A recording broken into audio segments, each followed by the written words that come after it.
ನಮಸ್ಕಾರ. ಜೀವನ ಮೌಲ್ಯ ಸರಣಿಗೆ ಸ್ವಾಗತ. ನಾನು ಯಶಸ್ವಿನಿ ಗಿರೀಶ್. ಒಂದು ಮರದಲ್ಲಿ ಒಂದು ಹದ್ದಿನ ಕುಟುಂಬ ವಾಸವಿತ್ತು. ಆ ಮರದ ಕೆಳಗೆ ಒಂದು ಕೋಳಿಯ ಕುಟುಂಬವೂ ವಾಸವಿತ್ತು.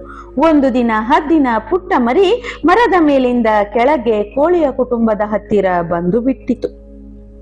ಅಂದಿನಿಂದ ಅದು ಕೋಳಿಯ ತರಹ ಜೀವಿಸಹತ್ತಿತು. ಕಾಳು ತಿನ್ನುವುದು, ತಲೆ ತಗ್ಗಿಸಿ ನಡೆಯುವುದನ್ನು ಕಲಿತಿತು. ತಾನು ಎಂದಿಗೂ ಹಾರಲು ಸಾಧ್ಯವಿಲ್ಲವೆಂದು ತಿಳಿದು ಬಿಟ್ಟಿತು.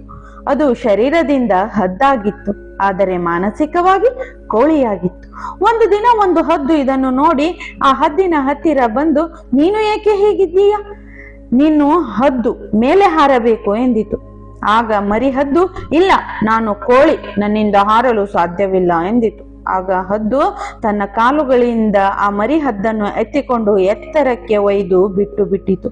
ಆಗ ಹದ್ದು ಮರಿ ಪ್ರಯಾಸದಿಂದ ಹಾರಲು ಪ್ರಾರಂಭಿಸಿತು.